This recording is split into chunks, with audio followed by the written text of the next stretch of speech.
let's see if I can actually stick to my plans this week. Hello everyone, so this is actually the same setup as my last clip in last week's reading vlog. It is Sunday morning, well actually it's Sunday afternoon, it's just gone midday. Carrying on with reading Vengeful. At the end of the last vlog I was at page 229. I just read a fair chunk more, so I'm actually, I believe, over page 300 now. I can't remember exactly what number I'm on and it's downstairs. Been sort of alternating between audiobook and physical. It's getting a lot more intriguing. So I think the last time I spoke to you a lot about Vengeful, I was saying it's a lot of setting up what Victor's been doing since the end of Vicious. We've started to see more of Eli's point of view now in this one. Actually, Victor's been pushed to the sideline a little bit. Also getting the new characters Marcelo and June, and we've just found out something quite intriguing about June's power and how that actually works. So it's all definitely starting to build and come together. I am looking forward to when all of the characters' storylines are kind of being told at once, because we're still in, like I said before, that setup period. So we set up Victor, now we're setting up Eli, now we seem to be setting up Marcelo and June, and then ultimately I assume it's all going to come together in some way, but we'll see. The rest of my reading plans for this week, I don't really know at the minute. Do have a TBR. This is the 4th book I've read so far this month, and yeah, this is the second one on my TBR. So the other things I have on here, I have Rule of Wolves, which I've already read, Space Between Worlds, which I have put on here to fulfill the Buzzwordathon. So that's a readathon hosted by Kayla from Books and Lala. Well, it was hosted by her and she's kind of stopped doing it as a thing on her channel, but it's still run on Goodreads. There's a word every month that sort of features in a lot of titles of books, and the idea is that you read a book or multiple books, it's up to you, based around that word. This month's word is space, so I decided to read The Space Between Worlds because I have it on my Kindle and I've been wanting to read it for a while. I might pick that one up soon. It seems to be fairly short, fairly easy to read, but I'm not sure. I'm feeling something a bit more contemporary. On those lines, I have Like a Love Story. It's the book that I believe is about the AIDS crisis. I haven't read too much into what it's about. I have it up here somewhere and I heard good things about it, but I tend to go in not knowing too much about the specific story. And I might pick that one up. Everything else on my TBR seems to have some sort of fantasy or sci-fi element.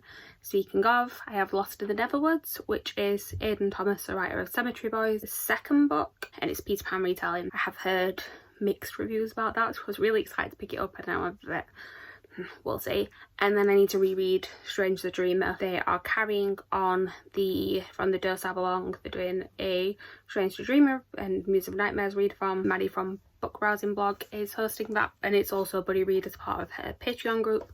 So I will be reading that one, but I think I'm going to put that off more towards the end of the month, so it's close to the live show. So yeah, I'm not entirely sure. Possibly Like a Love Story, possibly something completely different. I do have some stuff on NetGalley, quite a lot of contemporary on NetGalley actually, and I'm really behind on my review rate on there, so maybe pick one of those up. But right now, I am going to go and bake. I'm baking cookies today. I might put some clips in here of my baking, and I'm going to go and do that, listen to my audiobook, and I will update you guys soon.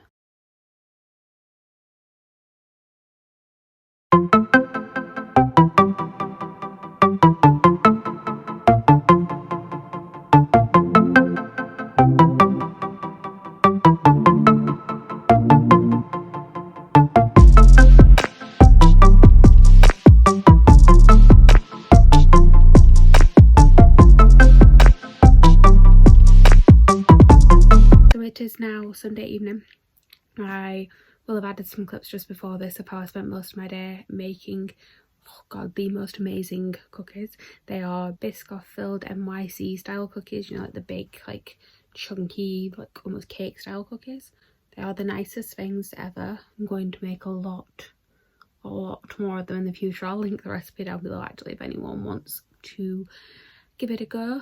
I love to bake, so you will probably see a bit more of baking clips and videos coming forward, just to let you all know. And actually made really decent progress in Vengeful.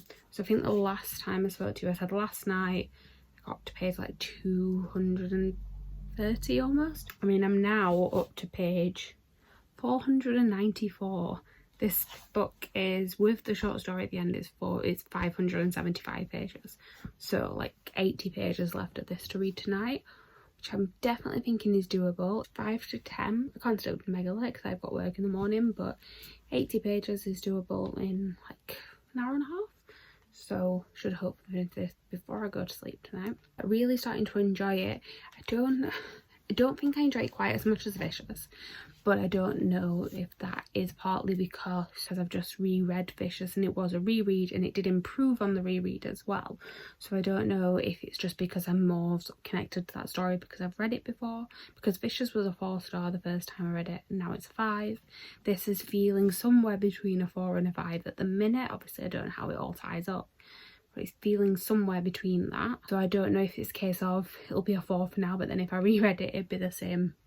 Go up to a 5. The things I'm not liking as much is, I don't know if it's because Vicious was wrote with the intention of potentially being a standalone, whereas this one I believe was written more with the idea of book 3 always in mind. This one just feels like I'm building to a lot, but also that it's all going to be left very open-ended, and it's like, okay, well, it's that middle book syndrome. I don't know, because there's definitely still stuff happening in here, but it just feels like it's a lot of tension building and not that much payoff at the minute. I'm hoping that that will fix itself in the next sort of 80 pages. I'm really liking both the new characters. I like that it kind of follows that same idea from the first one, that none of these characters are particularly good guys. Like the 2 new characters have definitely got questionable morals, have definitely done some bad things, but then also you can sort of understand why they're doing some of these things and why they might want revenge, or why they might just what their motives are. As I said before, Victor was my favourite character in the first book, and I feel like the first book features him more, and this one is quite heavily centred around the new characters actually, and that's one of the things that I think as well is pushing me a little bit away from a 5-star, is just because I'm so connected to the characters in the first book. So again, if I reread it, because I already know who these characters are, I might feel more connected to them. I feel like I'm talking like I don't like this book. I still love it. Like, trust me, this is great. Actually, before I go, I've read something else today. So I also read on NetGalley, I read an arc of a graphic novel which is called Cheer Up. I will try and insert a picture here. We'll see if I figure that out in editing. It was really quite quick, easy read. It tells the story of 2 cheerleaders, one girl who has sort of been forced to join the team because she needs it for her college applications, and one girl who kind of made history by joining the team the year before as first transgender girl on the team. Trigger warnings for transphobia, because a lot of it is about how Bibi, the trans character, deals with some of the reactions to being the first trans cheerleader in this school. Generally just a slice of life, how these 2 cheerleaders interact and both their experiences and what they learn from being on the squad. It was cute. I enjoyed it. I gave it 4 stars. I do think it was a little bit maybe rushed. It was 123 pages and it felt like it could have been twice that length, or could have been sort of split into more volumes and sort of left the story halfway through and then done the second half in the second volume, because it read like a standalone but was way too short to fit everything in the story, like as fleshed out as I would hope it'd be in a standalone. But it was cute. It was a quick, easy read. That's what I wanted. I was sort of just got to the middle of the day and I'd been listening to the audiobook of this and I was just like, I just need to read something easy and quick, and remembered I had that on NetGalley. Slightly different look today because I've kept on the blue light glasses that I wear for work because I felt like I needed to hide my face today. So I finished Vengeful. I think the last time I updated you I was going to try and finish it last night, and surprise surprise I ended up falling asleep. I had about 60 pages left, so I finished that this morning before I started work. And yes, very much enjoyed this. I ended up siding with the 5-star. The ending of it was strong. It pulled everything together. It really made me excited for the next book.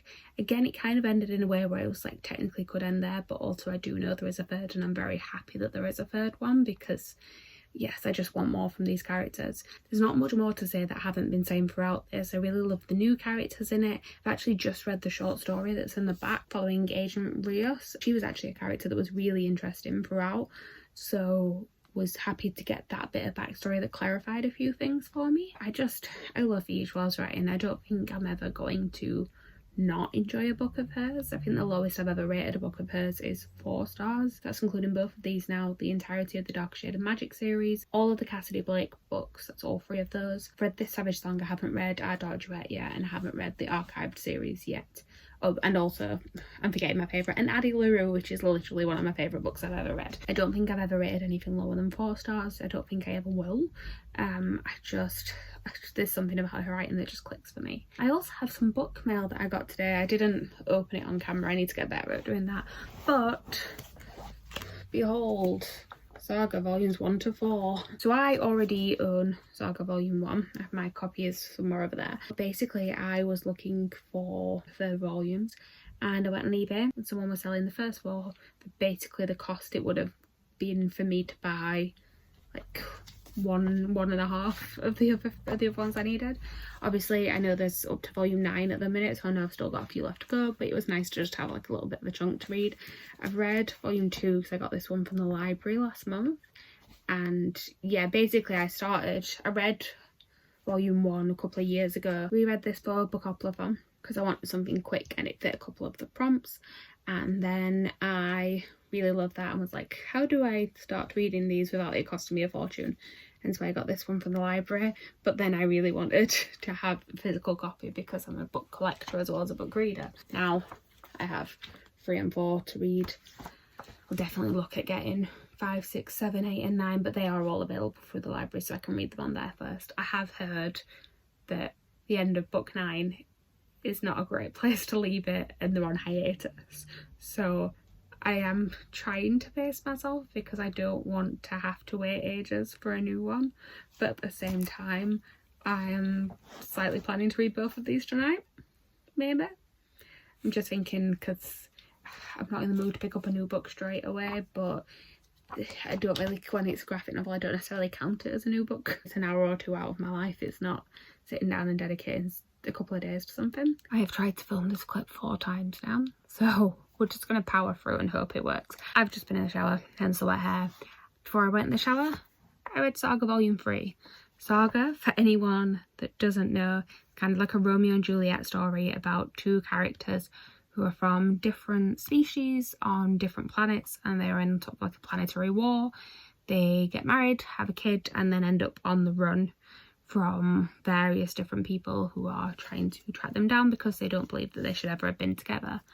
I love this series. This said is volume 3, so I've read volumes 1 and 2 already. Both of those 5 stars, still 5 stars. It wrapped up a section of the story quite nicely where we've sort of got to like a bit of a time jump, so we're seeing their child go from being baby to toddler. I'm not going to try and talk about this anymore because, like I said, I filmed this clip 3 times and this is where I start to ramble, but read Saga if you haven't, although do be aware that it is on the back created for mature content. You do often turn the page and find naked people in various different sexual positions, so be aware of that. But 5 stars, so good. I love this. I'm actually not going to pick up volume 4 straight away like I planned to. I am in the mood to read an actual sort of prose book now rather than a graphic novel, and I was originally going to pick up like a love story. To change my mind because Saga has left me feeling all the sci-fi feels, which I don't normally do, so I thought while I'm in that mood I will pick up something from my TBR which is in the sci-fi vein, and that is Space Between Worlds. Can we appreciate how gorgeous this cover is? Let's not look at the light reflecting, but it is stunning. The Space Between Worlds is set in a universe where parallel worlds exist, and there's 380 of these realities so far. You can only travel between all of those different worlds if you don't exist in the other world.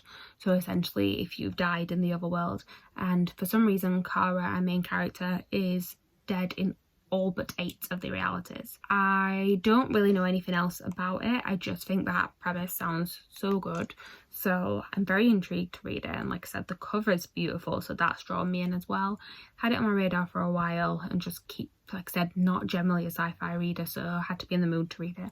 And now I am, so I'm going to try that tonight. I'm a little bit panicked because I've looked at my TBR and realised that it is nearly halfway through the month, and although I've read 6 books this month, most of them aren't on my TBR. I've read 2 that are on my TBR. So my TBR has 6 books on there.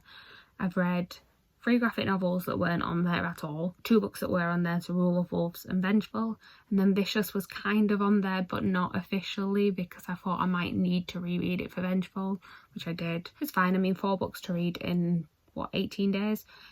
It's fine, apart from the fact that I have Strange the Dreamer to read at the end of the month, which is probably going to be a slower read for me because it's quite lyrical, so I like to take it all in, and also I don't remember enough of it, I think, to sort of speed through it quite quickly. I think I will need to pay attention to that story, and I want to. The whole reason I'm rereading it is I want to really sort of dive in and enjoy that story again, because I do really, really love it. I just want to like fully appreciate it for all it is. So hopefully my plan is to read this one, because I have heard it's quite a fast read. To read this one in the next few days, hopefully finish this by like Thursday, then probably move on to Lost in the Neverwoods, which I should have finished by the weekend, and then if I can read like a love story by the middle of next week, I will then be able to pick up Stranger Dreamer and have like a week and a bit to finish it, which hopefully means that then I'll be able to pick up something extra as well. I knew I felt tired before I started filming this clip, but then I saw myself in the viewfinder and I'm like, I look tired as well.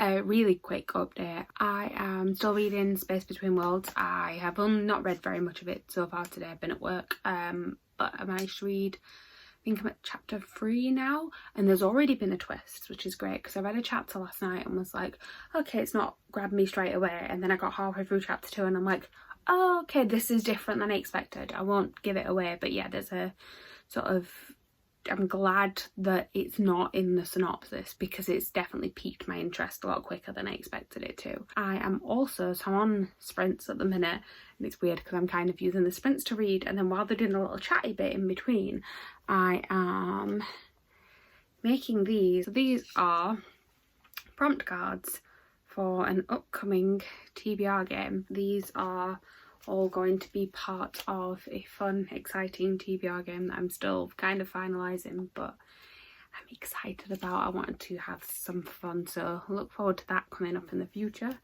I'm going to go and get back to reading because we've just started a 45-minute sprint, so I'm going to try and make some progress in this book tonight. And it's 8:20 now, so still plenty of time to read tonight before I go to sleep and try and get rid of the dark circles underneath my eyes.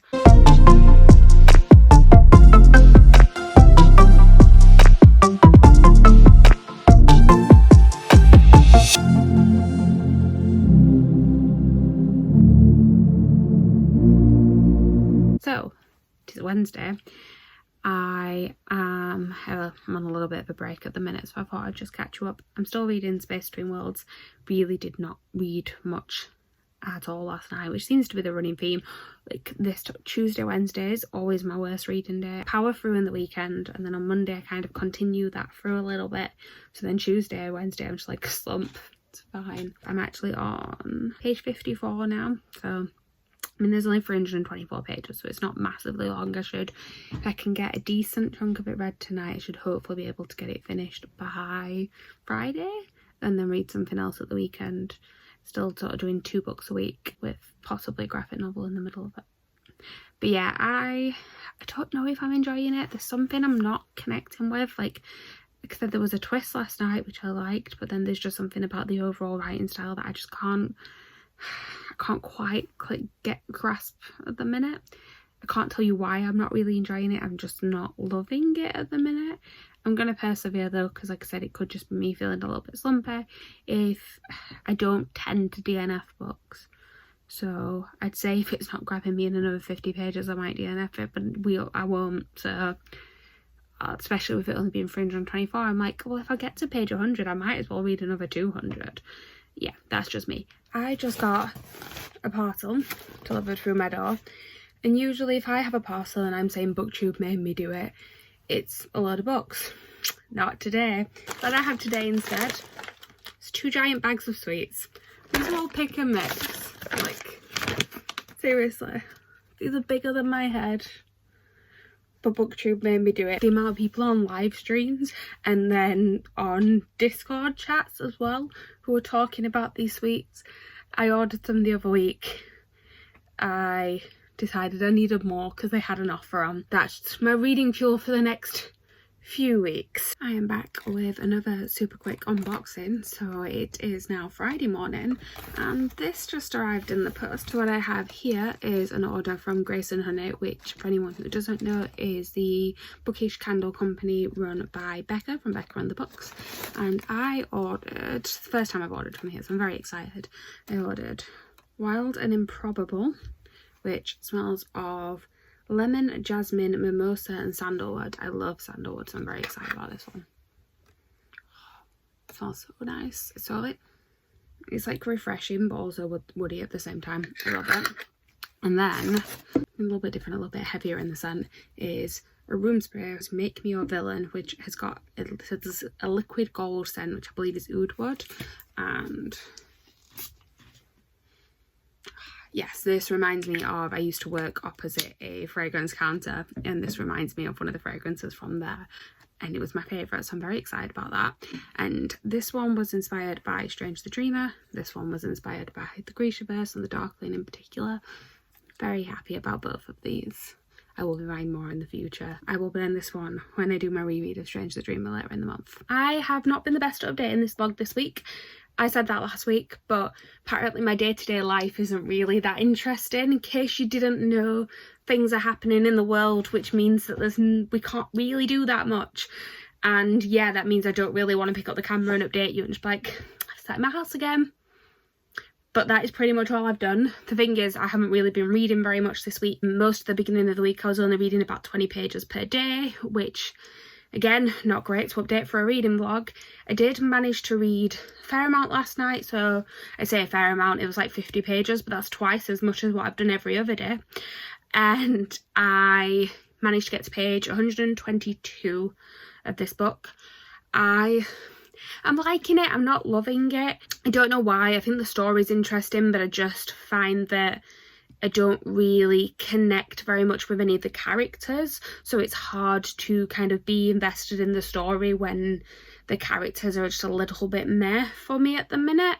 I don't know, I'm hoping I get into it more as it goes along. It is starting to get more interesting now. There's been sort of another twist going on, so it's definitely starting to grab my attention more, but still not as much as I would hope it would. It's now the weekend, so I've just logged off my work computer, which means that I can now dedicate more time to reading. Tomorrow is mainly going to be a filming day, I believe.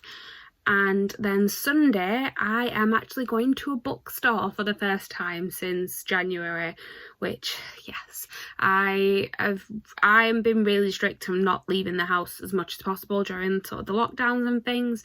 And I'm still planning on being very, very safe when I leave the house. Masks, hand sanitizer, staying as far away from people as possible.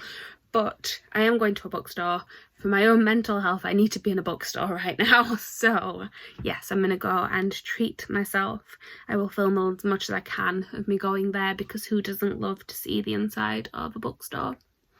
I mean, if you're watching a reading vlog, I would hope you like to see the inside of a bookstore. I have about 200 pages left of my book. Let's see if I can do this in one evening. And then hopefully, well, actually, I don't know what I'm planning on reading next, but I'll update you and let you know when I've decided. It is Saturday morning. I finished my book last night. Go me. I finished it at about 2 AM, hence the update now rather than last night. I haven't read anything since, so that is basically all I have to update you on. But I'm going to give you some thoughts. So, I gave it 4 stars. Closer to like a 3.75. By the end of it, I was really enjoying the story. The premise of the book was definitely really strong. As I said before, the characters didn't really like pull me in too much. I found myself getting really confused over who all the characters were, because it is a story about alternate worlds. There are different versions of the same characters, but they have different names in different worlds, and that threw me off a lot, because I was like, okay, so who are we talking about here? This morning I've watched part of a live show about this book, because I was just trying to figure out how to describe what didn't quite click. I know that there are issues I had with it, but I couldn't quite put it into words. And then somebody mentioned that basically the pacing of it is a little bit off. So it's a short book, which is great. I love short books, it's fine. But there were bits where it would feel like nothing was happening for quite a while, and then something would happen, but it'd get explained in one paragraph when you'd spend 5 pages explaining nothing happening. And that was just very hard to keep up with. Some of the actual like elements of the traveling between worlds and how the whole setup was, with sort of like the politics side of it as well, was just very quickly rushed through. Without going into spoilers too much, the sort of final plot that you find out as to what the bad guys' motives are didn't quite make sense to me. I was like, okay, I think this is what's happening, but I'm not entirely sure. And then sort of got to a page later and I'm like, oh no, that makes more sense now because it was explained in a different way. But I should have been able to understand it from 2 pages before. If you've read it, hopefully you'll understand what I'm saying. Like I said, I'm trying not to give too many spoilers, but I'd still recommend it. It's still a decent book and definitely got better as the book went along, but just not as good as I wanted it to be. Let's put it that way. I've decided what book I'm reading next, which is Like a Love Story. So from the synopsis on the back, this tells the story of 3 teenagers growing up in New York in 1989. So it's right in the centre of the AIDS crisis, and all of their lives kind of impacted by that. You have Reza, who is an Iranian boy who is scared to come out as gay to his family because it's scared of how they're going to react to that, and also because everything on the news at the minute about being gay is gay men dying of AIDS. Then you have Judy, who's also impacted by the AIDS crisis because her uncle is an out gay man who is living with AIDS. Reza and Judy end up dating, but then Reza ends up falling for Judy's best friend, Art, and it's all about Reza trying to find his way out of this relationship with Judy without breaking her heart too much. Sounds really interesting, probably quite hard hitting, but also hopefully a little bit uplifting in there as well. I'll let you know my thoughts on this one as I go along. As I said, I haven't actually picked it up at all yet. I also got a little bit of book mail this morning. I feel like I keep having book mail, but it's never actually books, but I'm still going to open them because they're all book related. So the first thing I got was from Illumicrate. Illumicrate recently did their past items sale. I don't know if any of you follow Illumicrate on social media at all. It didn't go the best, bless them. I felt so bad when they were doing it. So basically they opened up the website and it crashed very, very quickly. They'd opened up the website for another sale a couple of days before and the website crashed. So then they put in place a queuing system. They did a whole test to see if the queuing system worked, and it seemed like it would. And then the second they put the past item sale live, it all crashed again. So then they ended up doing a lottery system. I tried to get the Daughter of Smoke and Bone box and wasn't able to get that, unfortunately, but I was able to get one of these, which is one of the book pots, like a vase, but it looks like a book. I have one on my windowsill, which is the latest one they did, which is like a purple one. It's Forgotten Fables, it says on there. This one is a compendium of magic spells. I really like it. It goes with the colour scheme of my bedroom. I also got a couple of pre-order campaigns. So this one is from Aidan Thomas, who is the author of Cemetery Boys, and also the newest book is Lost in the Neverwoods, which is on my TBR to read this month and will probably be the next book I pick up. So we have some art prints which feature, I'm going to assume, the characters from the book. It's a Peter Pan retelling. I don't know much more other than that, but they're really pretty. A signed bookplate, which is a personalised one, but then also you could choose to have just a signed bookplate for Lost in the Neverwoods, or you could also choose to have the signed bookplate to go with Cemetery Boys as well. So they're going in both of those books soon. And then last but not least, this is another pre-order campaign, and this one was for Rule of Wolves by Leigh Bardugo, which, if you want to know my thoughts about that one, I have a reading vlog that I can link on somewhere up here. But this is a beautiful art print. I have a wall, like a gallery wall, which is full of art prints, so I will be putting this one in a frame because the Grishaverse is one of my favourites. You've got Nina and the wolf, Nikolai and the fox, and Zoya and the dragon in there. And if you've read King of Scars or Rule of Wolves, that will make perfect sense.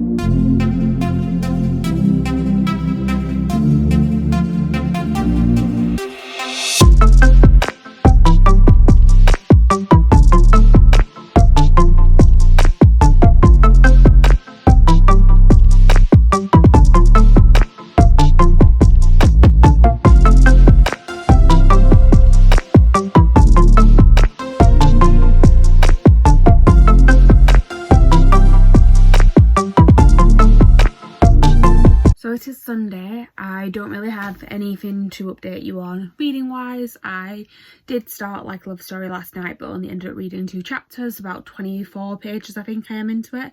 Enjoying it so far, but obviously I don't really have anything to discuss. The writing style seems like it'll be something I'll enjoy, but other than that, I don't really know anything of the story yet. I've given enough sort of thoughts about the other things that I read this week, so I'm not going to do like a total wrap up. I will say that so far this week I have read 4 books. So there was Vengeful, Cheer Up, Saga Volume 3 and The Space Between Worlds. 2 of them, Vengeful and Saga Volume 3, were both 5 stars. Cheer Up and The Space Between Worlds were more like 3.75, rounding up to a 4. I also went book shopping today, as I told you I would be, so I thought I would finish with a little bit of a book haul. I bought a full sort of bag of books, so let's dive in and sort of tell you what I got. So there's no particular order to this. I didn't really go in with anything too much in mind. There was a couple of books I had my eye on, but I just thought I'd see what they had, and lo and behold, walked out with 5 books. Could have probably picked up more, but I thought I'd limit myself a little bit. For anyone who doesn't know, the bookshops in the UK only opened on Monday after being locked down since January, so it was nice to just be in an actual bookstore again. The first one that I bought was Firekeeper's Daughter by Angeline Boulet. So this one, I feel like I always say this, but look how stunning this cover is. This tells the story of a Native American girl who witnesses a murder and then ends up helping the FBI to solve some drug-related murders that are happening, and sort of seeing how that is impacting her community. Been hearing about this one for quite a while, and then it's recently got some buzz because it's been picked up by, I believe, Reese Witherspoon's book club. So quite excited to pick this one up. I haven't really read too much with Native American characters in it. I've read a couple, some with better representation than others. I think so the first book I read with Native American characters in there was probably Twilight, which is not the best representation to have. But this one is Voices. It tells you on the back that the author is an enrolled member of a tribe of Chippewa Indians. Really excited to read a little bit more about this culture. The next book is House of Hollow by Crystal Sutherland. This one, again, stunning cover. It's about 3 sisters who suddenly disappear and come back after a month with no memory of what happened, but they do have scars on sort of the hollow base of their neck. And when they come back, weird things start happening. That's all I know. It's pretty much all I need to know. It's quite intriguing. I think it's the sort of book where it's good if you don't know too much about it going in. So I picked up that one, and as you can see by the sticker on the front, it is a signed copy. Excited for this one. Also a lot shorter than I thought, but it's very thin, so it's only just under 300 pages I believe, so we'll see how we get on. Then I picked up a middle grade. I don't read a ton of middle grade, but if there's something that intrigues me I will pick it up, and this one is Me, My Dad and the End of the Rainbow by Benjamin Dean, with illustrations by Sandhya Prabhat. Which this one tells the story of Archie. It says, my name's Archie and I know 2 things for certain. My mum and dad kind of hate each other and they're keeping a big secret from me. From what I can gather, it seems like his mum and dad are split up and his dad is gay, and it's kind of about Archie discovering what the LGBT community is. It sounds adorable, and actually I didn't notice this at first, so when I opened it up, it's a Waterstones exclusive edition, so it just had extra content in the back. But also look at this beautiful illustration underneath the cover. I hope it's going to be as adorable as it seems to be. And then the next 2 were definitely a booktube maybe buy them type recommendations. So the first one is Wind Witch by Susan Dennard. It's a sequel to Truth Witch. It's set in a world where there are different types of magic. So a Wind Witch is somebody who can control, as the name would suggest, the wind. A Truth Witch is somebody who can tell instantly whether somebody is lying or telling the truth when they speak. Truth Witches are very rare and very valuable. The first story is about Safi, who is a Truth Witch who ends up on the run because she is being hunted by a Blood Witch, who is somebody who can sort of track other people, I believe. I'm not giving the best description of this. It's going to sound strange when I say when I've just bought this one. I didn't love Truth Witch. I didn't hate it. I found it a little bit confusing, but I read it for the Witchlands readathon that Jade from JD Ray Reads is hosting, and I had every intention of not finishing the series, and then I watched the live show and although that live show made it even more confusing, it also made me want to carry on. Apparently the series does get better as it goes along. The main character of this one was my favourite character in the first book, so I'm going to give this one a try. If I don't like this one, I won't carry on with the series, but apparently this is a lot of people's favourite, so we'll see how I get on with this. And then finally, also inspired by Jodie Ray Reads, is Hellsinger by Sebastian de Castell. So this one, Jade was doing an interview with the author of this on her channel a few weeks ago, and just judging by the comments of that video, everybody basically fell in love with this author when they watched it, and I don't think I'm the only one who went out and bought his books after. So this one says, magic is a con game. Kellen is moments away from facing his first major duel and the start of 4 trials that will make him a spellcaster. There's just one problem: his magic is gone. As his 16th birthday approaches, Kellen falls back on his cunning until a daring stranger challenges him to take a different path. Heard good things about it anyway. It's kind of always been on my radar a little bit, and then after watching that interview I decided that I want to pick up some of his books, and I thought this was a better start as this is his YA series rather than trying to read the Greatcoat series because that's more adult. I thought this might be a little bit easier to get into at first. I think there are 6 of these so far, and then a spin-off series where the first one, The Way of the Argosy, has just come out. I don't quite know what I'm letting myself into here. I might have to buy a whole lot of books in the future, but hoping to really enjoy this. That is everything that I got. Probably where I'm going to leave this video. So like, comment, subscribe, all of that good stuff underneath. Let me know what you've been reading this week. If you've been hauling anything since the bookstores have opened in the UK. If you're still in somewhere where the bookstores are closed, I'm very, very sorry. But let me know if you've bought anything interesting recently. Thanks for watching.